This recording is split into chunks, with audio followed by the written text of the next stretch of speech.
hello everyone, welcome to the Gaming Zone. I'm your host Chriz, aka The Mole, and we're going to be reviewing the Grand Theft Auto Heists, which came out on PS4, possibly PC, and Xbox One. Joining me for this one, of the perspective of she hasn't played Grand Theft Auto before, is Anastasia Laserbeam. Hey, I did play like Saints Row, so Different series. Yeah, but it's one of those stealing things games. Different series, let it go.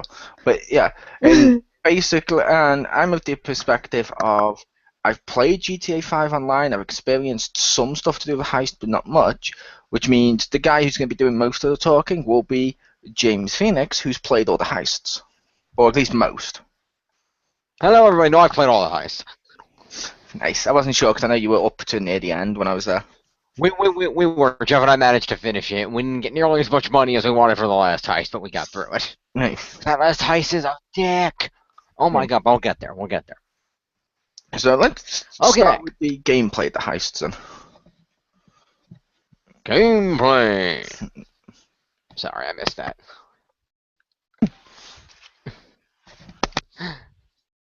Anyway, so basically the gameplay of the heist is well, let's just let me scroll down. Basically, there are 5 heists in GTA Online: a tutorial heist, and then 4 actual full-on heists that you can do. And these heists are basically you and a number of other people. In the tutorial heist, it's you and one other person, for a total of 2. In the main heist, the other 4, it's 4 people. And you must complete a series of setup missions in order to set up for what is an actual heist. Heists run kind of the way they do in the actual story mode, where basically you plan out, say, this is what we're going to do, this is how much money we're going to get, and these are the things we need to do it. And you proceed to recruit a team. You can in GTA Online, you can recruit any team for each of the setup missions. You don't have to you don't need the same team for the whole heist, but if you had the same team for the whole heist, you get a bonus. So it is advantageous if you happen to have a few friends that are good at it. And basically, you will receive a mission in a cutscene, and you'll be sent on missions to, for example, let's say, well, I'll give you the tutorial heist for an example. As just in terms of straight up gameplay, though, it's basically I said you're running around. It's basically GTA gameplay. You're stealing cars and driving around places and shooting people and stealing stuff, and it's Grand Theft Auto gameplay. I mean, I don't really need to say more than that. But in terms of the actual heist, the opening heist is called the Fleeca job, or Fleeca job, depending on how they pronounce it. I think it's Fleeca, and it's basically a very simple bank robbery. You and one other person are given the mission by Lester Crest, the character from the story mode, who's rather popular. He is the master computer hacker kind of nerdy guy who works with the 3 protagonists in the story mode. He's very prevalent throughout the online mode as well. He will provide you with a variety of services, such as putting bounties on people's heads and making you disappear from the cops for a short period of time. Who doesn't like a good bounty? Basically, Lester... It is the quicker, thicker, picker-upper.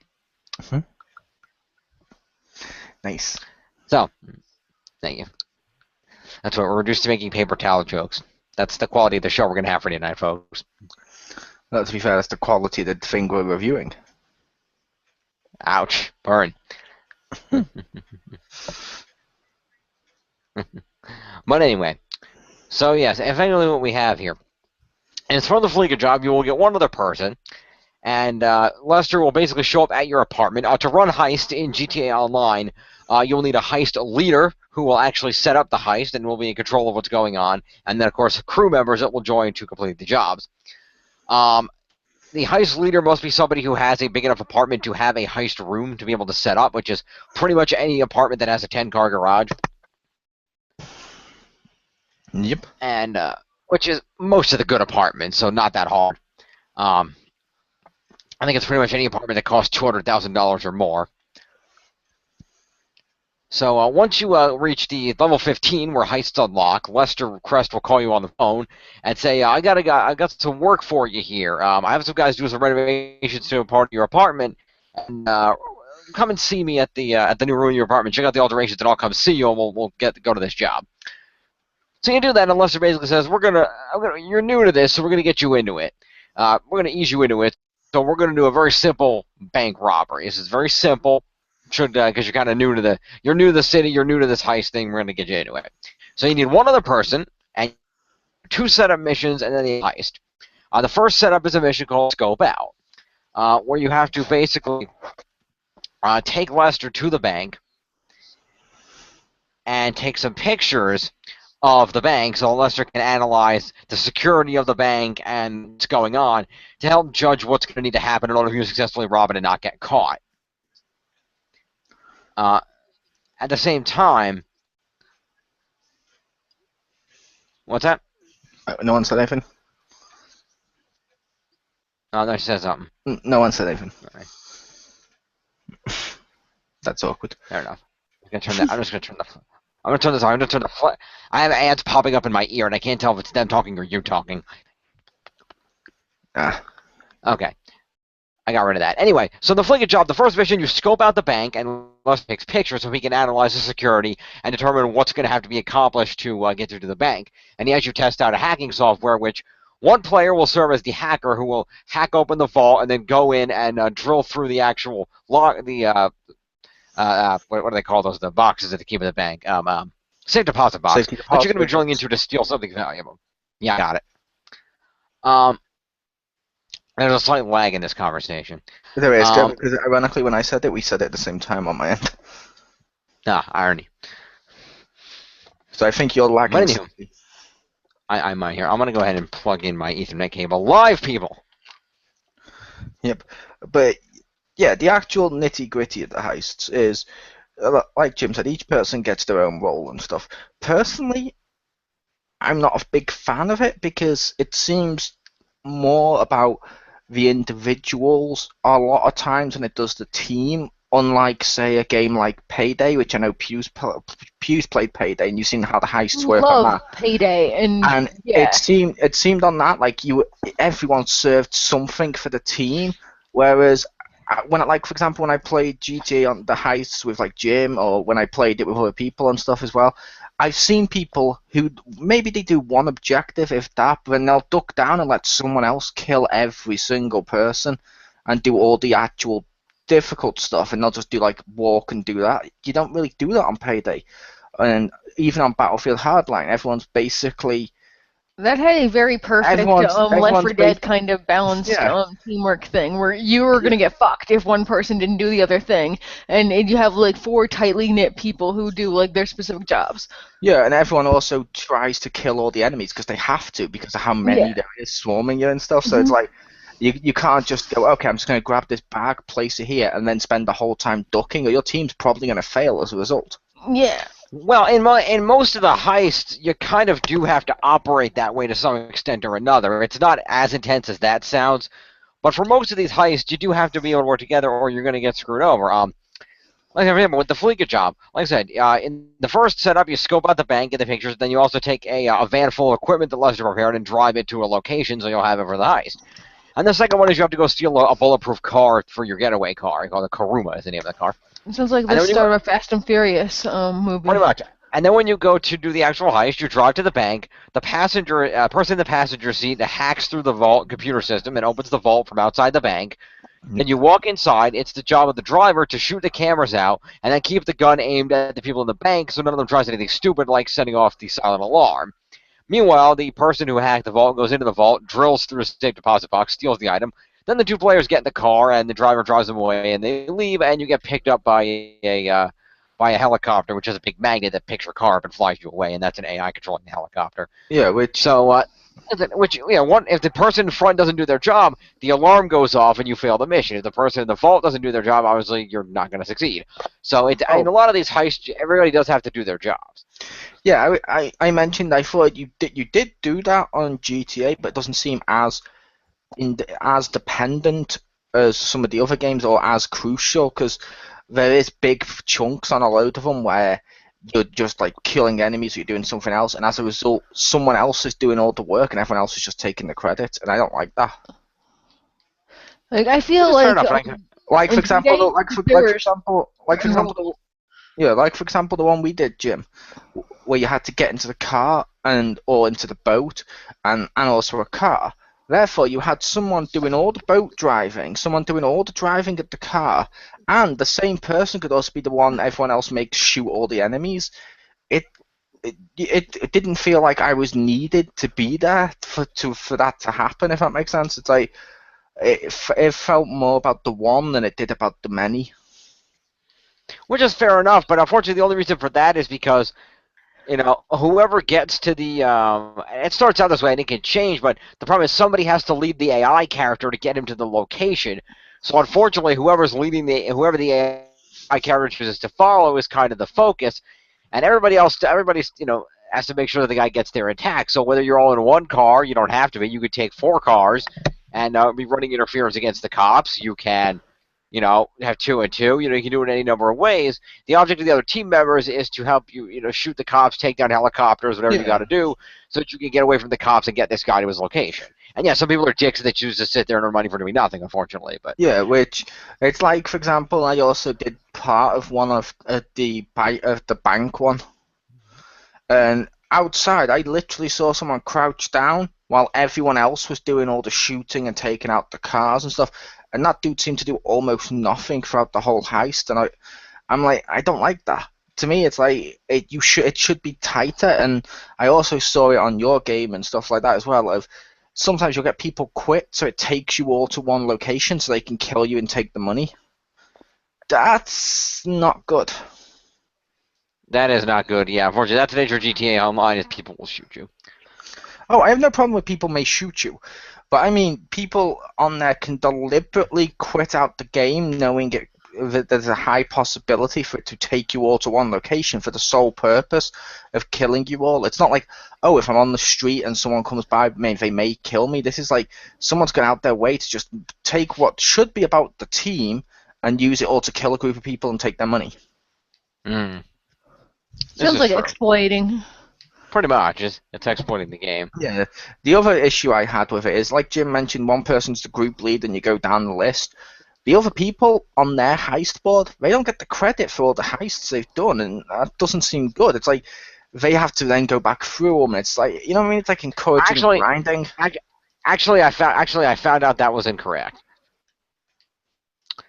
Because Jeff and I finished the final heist. When we did, I found out that actually it does count for the other people doing it. But what it actually does is basically after you complete all the heists, your planning mode in your apartment basically lets you replay any heist you choose, and you can just select one and replay it from the beginning and do all the setup and everything else to earn more money. And I found out that Marcus, when I completed with Marcus, he had unlocked that as well by completing all the heist with me. He had also unlocked the planning mode ability to choose any heist, and he got a bonus for completing all heists as a crew member. So there is a valid reason to complete the heist as just a crew member instead of a leader. You can get one bonus for completing them all as a crew member, and then another bonus for completing them all as a leader. You choose not to do both, so be it. You get a bonus either way. Fair enough. That makes sense, and that is a benefit instead of the negative, which we thought it was. Yeah. But it still, like I said, the other stuff does really hurt this. Mm-hmm. Because I would make the case, if you're after something to do heists with a group of friends, you're best with getting Payday 2 when it comes out on PS4, or getting Battlefield Hardline than you are GTA. Mm-hmm. Which is fair enough. It's being theorized that Rockstar, given that how fairly successful GTA Online has been, that instead of going back and doing things like, Lost and Damned or Ballad of Gay Tony for GTA 5, they might focus on more updates and missions and things for GTA Online instead, which I would be in favor of, because I think if they work on improving a few things in GTA Online, it could be amazing. If they gave you the ability to spawn, fix the servers a little bit, obviously, but also things like, gave you the ability to store helicopters at your base. If you had an apartment with a helipad, for example, then you could actually have the helicopters there and not have to drive across town to an airfield just to get a helicopter that you paid $2 million for and then had to pay $1,000 to have delivered to the fucking airfield. I could see that. I also think they've missed out on an opportunity here. What opportunity is GTA Online is pretty big. It's undeniable. It's called Grand Theft Auto Online. It's even got its own message boards on various stuff instead of just being lumped together like most games with their multiplayer. Mm-hmm. How have they not released GTA Online on a standalone release for like a half the price, so you don't get all the story? You just get the online stuff. You just go through that. That would make sense. Or just release the single player for people who don't want the online too. Because I know like Uncharted did that with its shitty multiplayer and its shitty single player, and released both in a shitty standalone pack. But it's like if GTA is actually good, so it would benefit from this. Which is fair enough, and that could be an interesting concept. My concern is that GTA Online is a lot of fun, but I feel like people, depending on how much they charged for it, people can feel like a ripoff by not having some kind of story in that mode, which I could understand. Kind of, but like I said, it depends on how much they charge for it on its standalone. Because like I mentioned, like the Uncharted one, there's people who purchase just the Uncharted. Was it 3 or 2? I don't know. They all blend together. The 2 had whichever one it was. I didn't do the 3 online, if there was one. Well then it might be the second one where they brought out the GTA Online as a separate download as well. It was a shitty VD game. Yeah, like I said, it was one of those two, but it was one of those two. But you had the standalone online thing released separately, obviously, and it was a case of you could get that for like half the price of the game, and the single player for half the price or just over. And when it added up, you might be paying more, but you could get just the online if you just want to play the online with friends, or you could get just the what's the name of it now? Just the single player if you just want to do the story. Because there's some people out there that don't want to do online, because online does not belong in GTA. Mm-hmm. It was designed as a single-player game, and it was. I feel online's kind of cheapened it a bit, but fair enough. It would be cool, but it was still a cool concept. But it's like they could easily download that on its own, and they'll make even more money, because people may say, "Ooh, I could buy that just on its own to play the online. Cool, get that," and then just keep buying all the cash packs and all the other stuff. That they have like an MMO built in there so you can get more cash and stuff. It's like, it kind of writes itself. Release GTA Online as a separate pack. That would make sense. Especially when you load in the game, it gives you the option of online or single player, which means they're separate on the main menu, technically. Yeah, technically. And one doesn't really affect the other. Not particularly, no.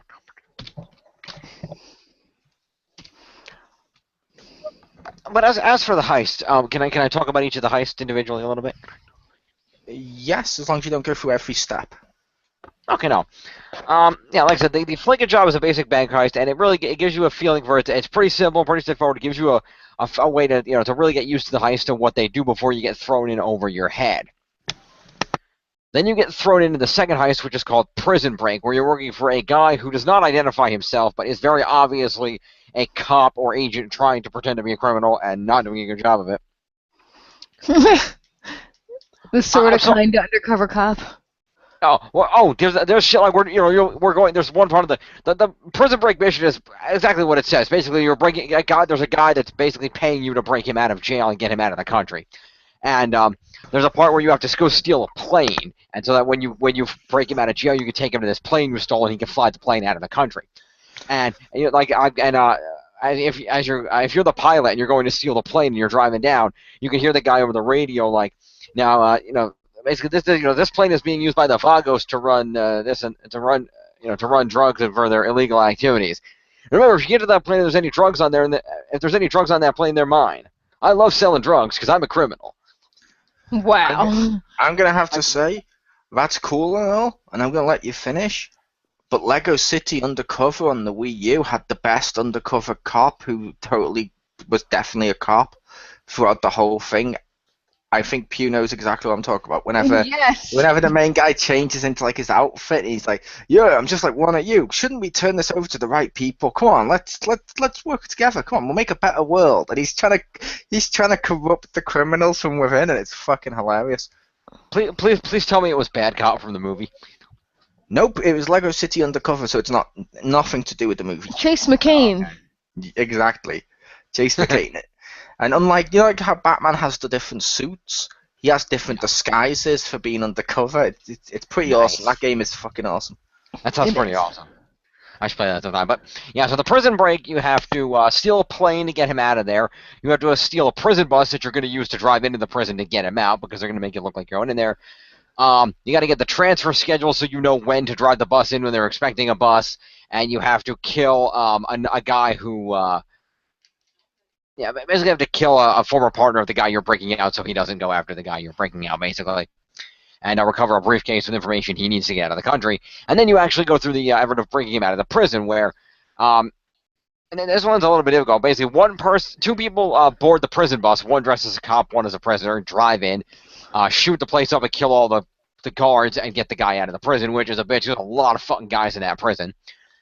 And then another person is running demolitions. They're intercepting the actual prison bus that you're replacing, blowing it up, and then getting in a battle helicopter to provide air support. And the third guy is the pilot who has to get in a plane and fly it in the air and be waiting to land and pick everybody from the prison up so that the guy can take it and get out of the country while the battle chopper protects him from planes that are trying to shoot it down. It's actually a lot of fun. It's a pain in the ass, though. Nice. Yeah, I was usually the pilot. I have full bars. I went to the flight school and got gold on all stars on all the flight school missions, so I'm usually the pilot in things. And so I was the pilot in that one. It's a pain in the ass avoiding those missiles, especially if you don't have a competent guy in the battle chopper. You're getting shot out of the sky. That mission is hard as hell. To be fair, flying on GTA games is the least fun. True. I find it kind of fun, but maybe that's because I'm good at it. But anyway, or as good as you can be given the shitty control scheme of flying in that game. Yeah, to be fair, I've been good in them. Like I had that big ass record thing for doing the dodo in Grand Theft Auto 3. Oh, you actually got that? Nice. Yeah. However, I just don't like the flight controls in any GTA games. They're not good. It's like driving but less fun. I don't know. By the way, fun fact, if anybody's interested. Whenever they gave you like a tanker or something in Saints Row, like any kind of large vehicle. Yeah. By the way, a fun fact, if you get a helicopter in, I think it's Vice City Stories, because I don't think Vice City had helicopters yet. If you get a helicopter in Vice City Stories and drive it into a garage, it will come out with wheels on it. I think Vice City had helicopters, didn't they? I can't remember if helicopters. I believe I had more flights. Because the third one didn't have flying beside that little dodo. And I believe Vice City had maybe helicopters and that water plane. Right, okay. Fair enough. So anyway, that's the second heist. I'm not sure. Yeah, maybe. You can look it up, folks. That's Prison Break. The third heist is called the Humane Raid, where you're basically breaking into basically you're being hired to break into humane labs and research, because supposedly they're developing some kind of an illegal biological weapon in there, and you need to get it out of there. So you have to obtain the key codes from. You're working with the IAA for this one, a fake government organization. You get the key codes. You obtain some bulletproof insurgent vehicles, one of which has a big gun on top, which is awesome. You have to get an EMP that you're going to set off to shut the building down so that you can get in there. You steal a Valkyrie helicopter for the pickup and defense from Merryweather private security firm, and then deliver the EMP to the building. And then you break into the facility, shoot a bunch of guys, steal the stuff, the thing you need to get out of there, the dangerous chemical, and put it, haul it out of there in a helicopter and deliver it to the location, to a truck out at the airfield and get it out of there without getting shot down by everybody shooting at you. Which that one's not quite as that one's really not as difficult because you're driving the thing out of there, and you have the other guy with the gun on top of the other truck that's protecting you, so that's not bad.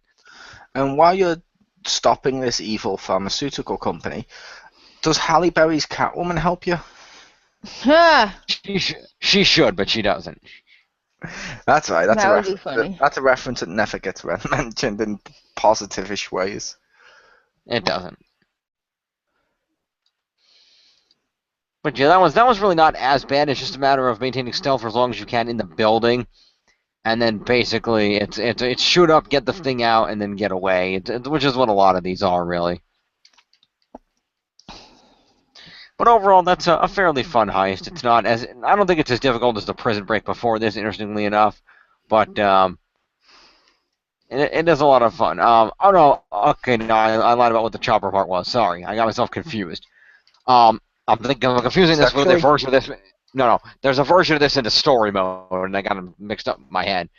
What you have to do in this one is 2 people go into the facility to get out the illegal chemical thing you need to get out, while the other 2 players are in a battle helicopter in the Valkyrie, shooting down all the guys that are coming in vehicles and choppers to keep the place defended, so you can do what you need to do and get out. And then once they get out and then you have to land the helicopter and pick them up and then fly out of there and take out some choppers and get away. So it's mostly that's another one where teamwork is important, because you're 2 guys that have to get in the facility, shoot the guys, get out. The other 2 are important in the chopper because one person is the pilot who flies a chopper, and the other one controls the chopper's weapons. So the pilot has to be able to point the weapons at the guys so that the weapons can be fired properly. Because it doesn't have missiles, it only has chain guns, so you have to point the guns at all the cars things that are coming to make sure that you can. So you really got to work together in teamwork on that one. I would make the case that only 3 of those are needed. Because 2 guys going in there to shoot all the guys, logically, just 1 could have done that. I said I haven't done that. So I was in the helicopter when we did that. I didn't get to go inside, so I don't know how many guys there are, what it looks like, so I can't attest either way on that. Fair enough, but even if there's a lot, it's not unheard of in GTA for you to be able to kill loads of guys. True. So the next heist is this heist has the most fun, has the best cutscenes. It's called Series A. And now this heist is the most fun and has the most cutscenes, because instead of working for Lester or generic, fake criminal, really actually an agent guy, this one is a lot of fun because you get to work for Trevor Phillips Industries. What's that? Nice. Trevor is one of the 3 main characters you play as during the story. He's a crazy redneck who lives out in the middle of nowhere, and he's just awesome and insane, and he fucking shoots people and blows shit up and just doesn't care about anything. He's the best one. He's the best one. He also his torture scene alone in the story mode was enough to suddenly spark whatever the forced controversy was going to be in this GTA series. Yep. Pretty much. That and the controversy of when everybody figured out that, much like in every GTA game, you can get a prostitute in your car, except that this GTA has the first-person mode button. To be fair, that wasn't as controversial as the torture scene that everyone went on about, and different rights groups were trying to protest it and all that. Yeah, and it's like, that one was blown out of proportion like every GTA game. As much as I like the GTA games, don't get me wrong, every single time there's some big moment that's always controversial for the purpose of making people go, ooh, I must buy. And then a lot of idiots will be like, oh, it's controversial, I must buy this. Mm-hmm. It's like, can't you just concentrate on making a good game instead of having to add the controversy? Evidently not. So Series A, you get to work for Trevor, and basically your job is to go steal a wide variety of drugs from a wide variety of gangs so that Trevor can then sell it all to somebody. You start off by stealing coke from a yacht near Del Perro. I can't remember which gang is running the yacht, but that one, 2 people fly over in a chopper and 2 go over on a speedboat. You have to get onto the boat. You have to. There's a lot of guys that have to die on that thing. You die a lot on that one, even with all 4 people. There's a lot of guys on that. Was it just regular Coke or Diet or Cherry? I'm not sure. Ha! Coke the soda, not Coke the drug. Yes, we got it, Pew. How about the soda contains caffeine, which in itself is a drug? Haha. Mind blown. Mm-hmm. That's what happens. That's what happens at the end cutscene of that mission. Is Trevor gets the Coke back and he gets pissed off because he realizes it was new Coke, which is still better than Pepsi. Ouch. Yes. Battery acid is nicer than Pepsi. True. That's harsh. Anyway, so you start feeling you still haircut is nicer than Pepsi.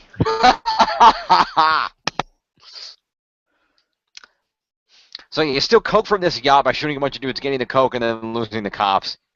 Then there's one where you have to go steal a garbage truck and drive around and pick up garbage bags that are filled with Molly pills that the Vagos was the word you were after trash compactor? That might be a trash compactor truck. And you have to get the trash bags of Molly pills that the Vagos have left around. They're supposed to be picked up by their truck. Get that from the Vagos. Then you're going to go infiltrate the Lost MC camp and steal whatever drug, I can't remember what drug they have, I think they got some other kind of pills from their vans at their camp at night. Then you go steal a whole bunch of weed from the Balas at their fortress over in the Paleto Forest sawmill. Which, if anybody's played the story mode, you might remember the mission where you had to you had to shoot your way into that place to save Franklin's buddy Lamar, who got himself captured like a dumbass. Pretty similar to that mission. Nice.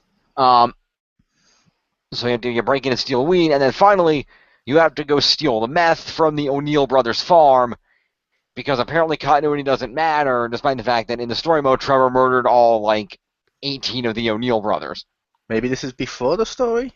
That's what I'm thinking. Maybe it's before the story or something. Because anyway, you go murder all. As long as one survived, they could have fucked each other and had more babies.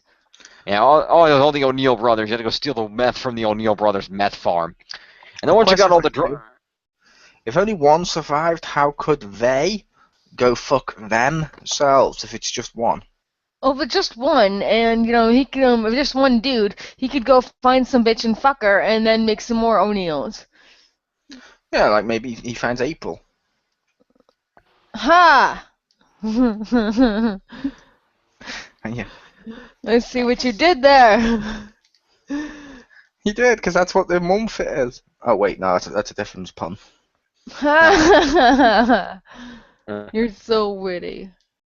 Annie. I am. That's why I designed your haircut. Snap. So then, in the main mission of Series A, you have to take the 2 vans loaded with the variety of drugs that you have stolen, and you have to take them to a location where Trevor has a buyer who's going to buy all this stuff. You have to evade. Of course, you have to evade all the gangs that you stole from, trying to get their shit back along the way. And so they're attacking you on bikes and in cars and in helicopters at one point, I think, and they're just trying to take you out. You got to avoid all their shit and get to the location and deliver the drugs, which is a lot of fun. It's a little hard to get there, but you can make it up there. And then the cutscene at the end, I won't spoil how that heist ends, but the cutscene at the end is pretty freaking hilarious. So, yeah, which, like I said, the heists sound like they could possibly be fun. Like I just got a few problems with them, but yeah, maybe not. Yeah, I'm going to address one of your problems in the next one. The final heist is the Pacific Standard job, which is a full-on big bank robbery like the one orchestrated at the end of the game at the Union Depository by the in-game crew members, although it does not involve a big drill. This one for the Pacific Standard, you go take pictures of some specific trucks and some post-op trucks, aka fake UPS trucks, and steal the right truck. That's containing that has a transponder in it. Steal the transponder from the truck. It's what they use to track the trucks and know where they are. And bring it to a guy named Avi Schwartzman, who is way up in the boonies at the top of the map. So he can reprogram it to make sure that they don't notice it's missing. And you can then use that transponder to set to the frequency of the bank's transponders. So when you steal the money, the die packs, if you don't know, banks put die packs in with big chunks of money a lot. So if people try to steal the money, the die packs go off and destroy the money with ink so that it's unusable, or at least it's marked so people know if they're using the stolen money. So they had to get a transponder to make sure that doesn't go off so the money is still valid. So you have to do that, and bringing the transponder to Avi Schwartzman is a pain in the ass, because he gets chased out to an island by cops. This is what we did, Mo. You got to drive out to the island to save him, then take a boat back to mainland, then get him all the way to the other side of the island to his headquarters, and in a time limit and lose the cops. That mission's bullshit. That's a pain in the ass. And yes, that could probably be done by 2 people. That probably doesn't need 4. I will give you that. Okay, so which one of my concerns are you addressing? I'm going to get there. So then, in the hack, the next mission is you have to hack and steal a van. The Class Gang Burrito is the name of the van. They call it a burrito, which is funny. And you have to steal go find a rival heist gang who's out there, not a real one, and what I call it, an AI one. And basically, you have to go to their van, steal stuff out of their van, put it in your van. Then 3 of the guys take their van and drive away to lure them away, while the other guy drives your van that now has their shit back to your headquarters. Which is fun. And then the next one is Convoy, where you have to hijack a Merryweather convoy to get thermal charges so you can use them to get through the locked security doors that are in the bank. And finally, steal 4 Electros bikes with that have NOS in them, and park them near the bank so you can use them to get away. Once all that's done, you proceed with the Pacific Standard heist, where you get 4 guys who you break in. 2 of them keep watch on both the customers out front and also the 2 tellers to make sure nobody sets the alarm. A demolitions guy gets through the doors, and the hacker gets down to hack the vault door open. The hacker and the demolition guy steal a total of $1 million. And then everybody leaves the bank and escapes, has to fight their way through the streets against an army of cops, and if the guys upstairs didn't do their jobs, the fucking new SWAT team. And fight your way through to try to get down an alley into your bikes, and then try to drive away without getting murdered by everybody that's shooting you along the way. That mission is so freaking hard, because the setups are not that hard. That mission is near impossible. That's on normal mode.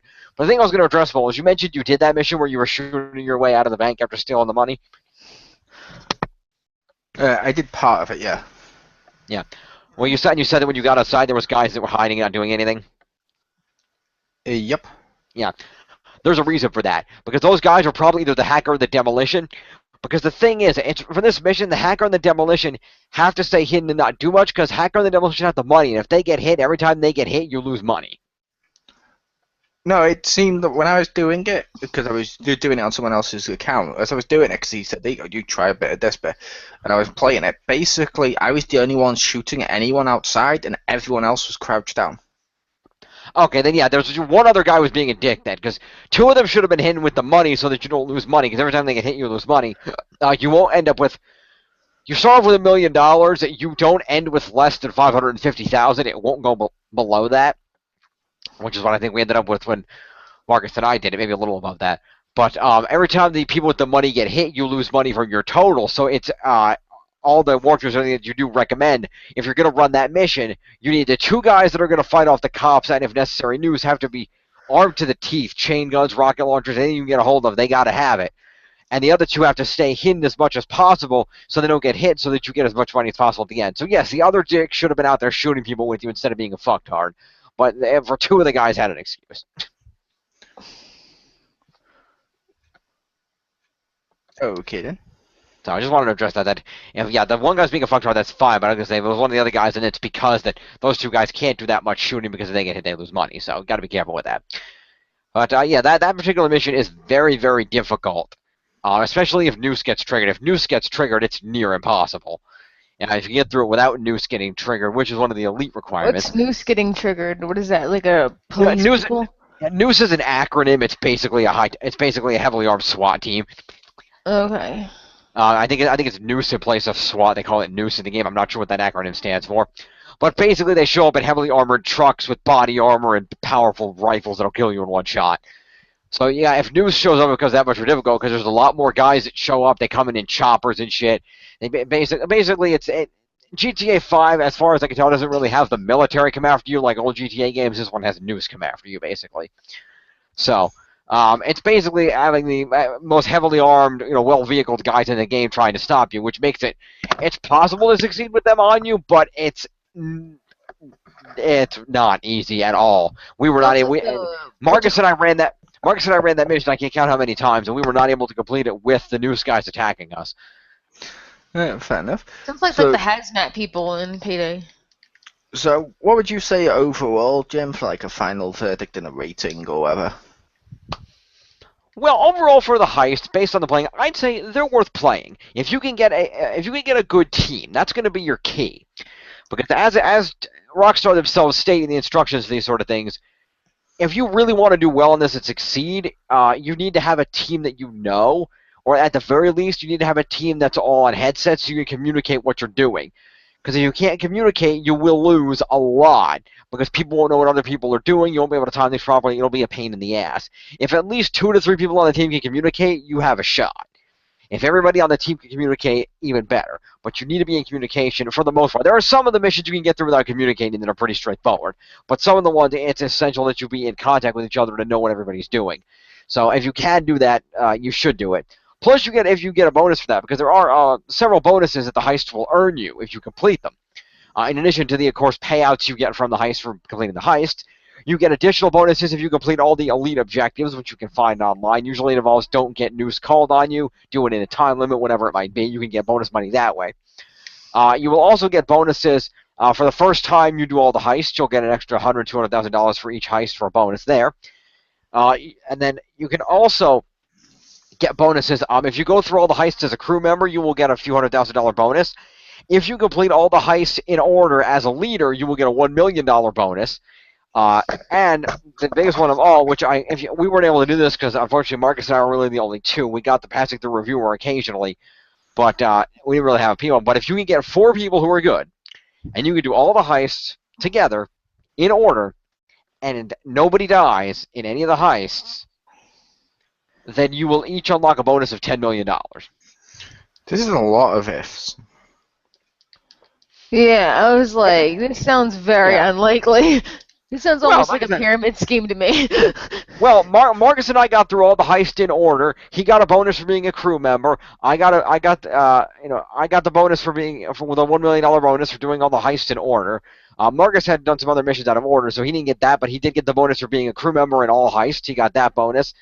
And we also got bonus for completing that heist for the first time. So those bonuses are pretty easy to get. The elite stuff is a little more difficult, and you should have a full team of friends that you know that you can talk to if you're going to get the elite stuff, or go for that $10 million bonus, because that's a real pain in the ass to get. But I just mean it was a lot of ifs. Like, if you have a whole team filled with people, and if they all know what they're doing, and if you can do it so you don't die, and if you're the actual shitty service stay responding long enough. It's like, really, this is a lot of ifs, to the point where it's like they've almost made it random. Well, not really. Like I said, the point is basically the idea is they want you to play with your friends in a team that you know. The purpose of heist, much like in the game, is it's 3 guys who know each other that are to some extent friends. I mean, obviously Michael and Trevor kind of don't like each other, but to some extent friends working together to complete the mission together. It's supposed to be friends working together. So unfortunately, if you end up getting random people in each of your missions online, it can be a little bit more difficult. I think hella more difficult. Yeah. So that can be hard, especially if you get idiots, or as kept happening to us, if you keep getting 5-year-olds. Or I would also make the case of if that was really the case, if they wanted everyone to play with just their friends and stuff, why even make a randoms an option? Because they knew not everybody would be able to have the friends, so they wanted to have an option so you could at least complete it. And just even if you don't have your friends, if you find a couple of people online that are good, you can work through, keep inviting them back in and do all the setups and the heist in order and get through a whole heist with those people. Make friends. That's what they're trying to say. Pretty much, yeah, make friends. So it is a lot of fun, and if you are the heist leader, you can try to make it worth everybody's while, because the heist leader. When you in these setup missions, it's basically everybody does their thing. They choose their costumes, their default weapons, default vehicles they have available, whatever. And then when you go into the actual heist finale at the end, which is the actual heist, you can basically the leader can set how much of the cut of the total money each person will get. It default starts off by giving the leader 55% and each of the crew members 15%, because if you're a heist leader, be aware you do have to front money to do the heist.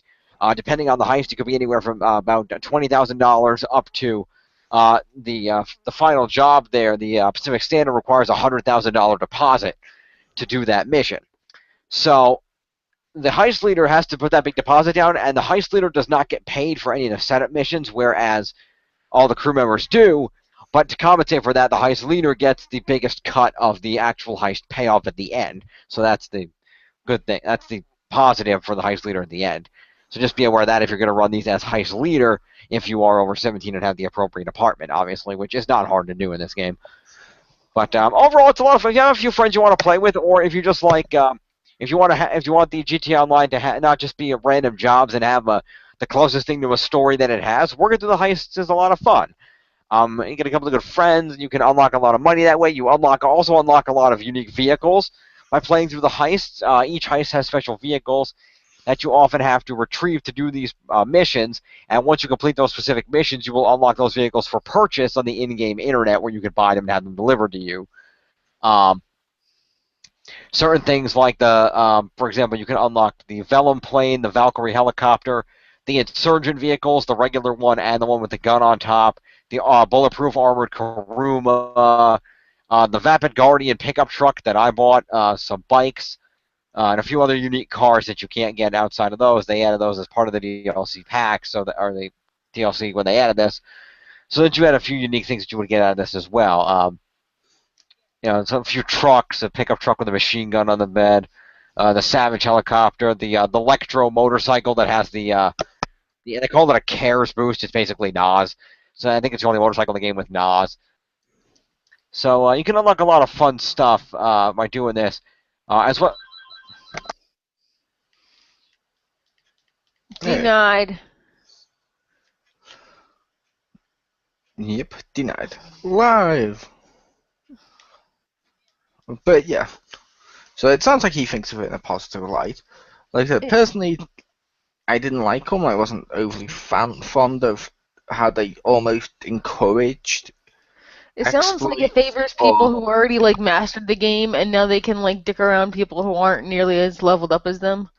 Well, that's part of it, but it's also a matter of if you start off with the base heist, you'll get better as you go. As you go through these, you're gaining levels, which is unlocking you more clothing and more weapons you can access, so that you can be better at the game and improve your skills. And if you put an effort, obviously you're going to be better. Like after the issues with the prison break, as I mentioned, I said, okay, I want to be better at this, so I went down to the airport, I went to the flight school, and I spent a few nights getting gold medals in all the flight school stuff, and now I'm a pretty damn good pilot. Okay, but I started with this, what would be your final verdict thing? Yep. So we can wrap it up. Right. My final verdict, I would say, if I had to rate the heist, I'd probably give them an 80 to 85, because they are a lot of fun, but I'll make it to 80. I'll drop it to 80 because it can be a pain if you don't have good players who know what they're doing. So that can be very difficult if they haven't done the heist before, and if you're not communicating, that can make it hard. But if you have a few decent people, it's a lot of fun to play through. It's a lot of challenge to see if you can best this. And there are different difficulty modes: easy, medium, hard. You get more money for hard, less for easy. So you can try and go through it hard to get more money after the fact. See if you're that good. You can unlock a lot of fun vehicles and clothing and weapons and things by playing through the heist. So that's added as well. So overall, I would say give it an 80. Like I said, it can be difficult without the right people. There are some missions that are really cheap and really hard to get through. Like that last heist mission is insanely difficult, but that's part of the challenge. That's what makes you feel that much more satisfied when you actually beat it. So if you have a chance, if you have GTA, give the heist a try. They open up for you. You can join as a crew member at any point. You can be a leader at level 15. Give it a try. If you try the at least tutorial heist, see if you like it. If you do, try the other ones. If you don't, just keep doing regular jobs. You don't have to play the heist. But, have fun with it. Fair enough.